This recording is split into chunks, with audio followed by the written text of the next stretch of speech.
Hello, everybody. Welcome to the lecture series on market structure and price discrimination.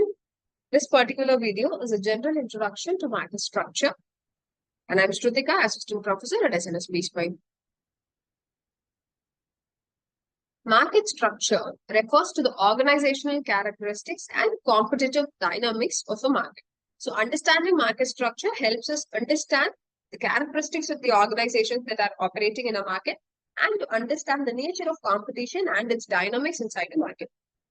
So, the key points here are market structure determines how firms operate and compete. It is based on the structure of the market that the firms operate and compete within one another in a certain manner. Market structure also has a significant influence on pricing, output decisions, and market efficiency. How relevant is market structure for managerial economics? Market structure helps businesses devise strategies based on the market into which they are operating. There are several types of market structures based on a few criteria like number of sellers, types of product, barriers to entry and exit, market power, etc. Based on these, there are four major categories of markets: perfect competition, monopoly, monopolistic competition, and oligopoly. So markets are divided between perfect competition, monopoly, monopolistic competition, and oligopoly based on the number of sellers, the type of product, the barriers to entry and exit, and the market power. We will discuss each of the market types in detail in the following slides. A perfect competition is a market structure where there are numerous small firms producing identical products.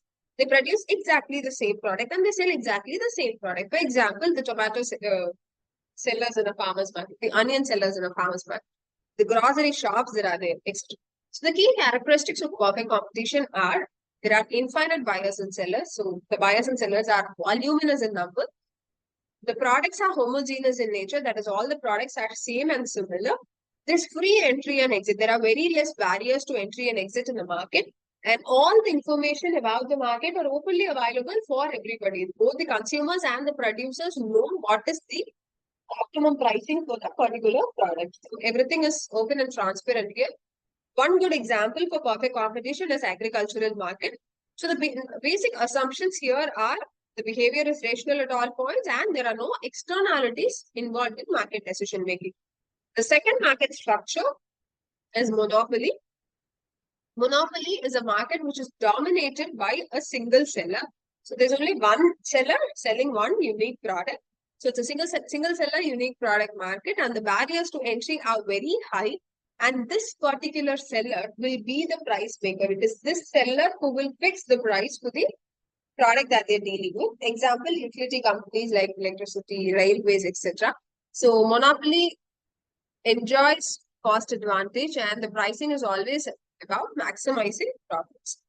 The next market type is monopolistic competition, which is a market structure with many firms offering differentiated products. So like there are a lot of firms, but the products that they sell are slightly different from one another. So monopolistic competition is a perfect merging of monopoly and perfect competition. So here, like perfect competition, there are many sellers. But the only major difference is there is product differentiation here. In perfect competition, everybody sells the same product.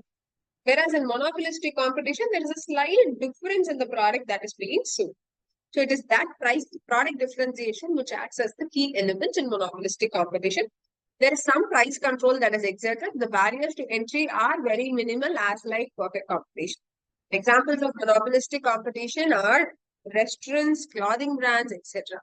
So the major assumption is buyers value the differences in products and when a brand fits with those differences, it will be able to attract more customers. So how different I am producing, what differently I am selling to my competitors will decide whether I will be successful in the market. So that is the basic assumption around which monopolistic competition operates. So monopolistic competition is a perfect blend of perfect competition and monopoly.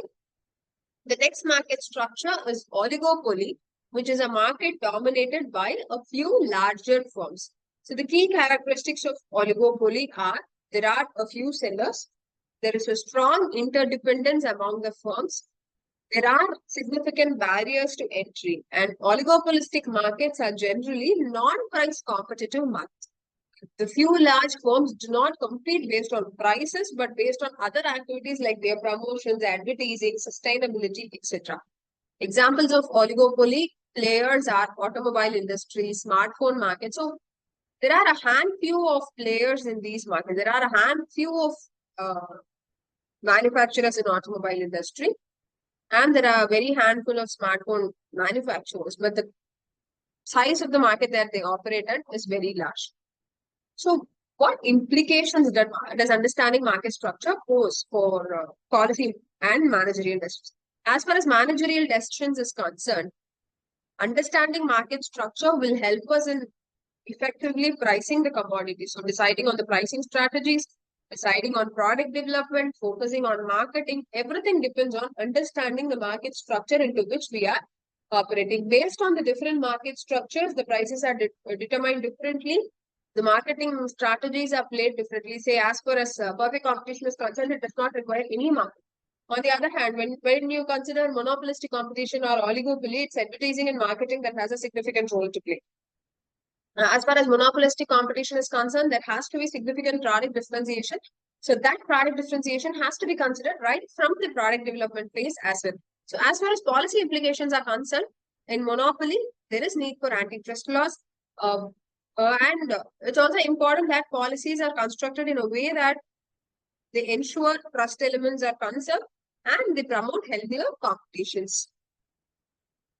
In conclusion, market structure shapes the overall competitive strategy of an economy.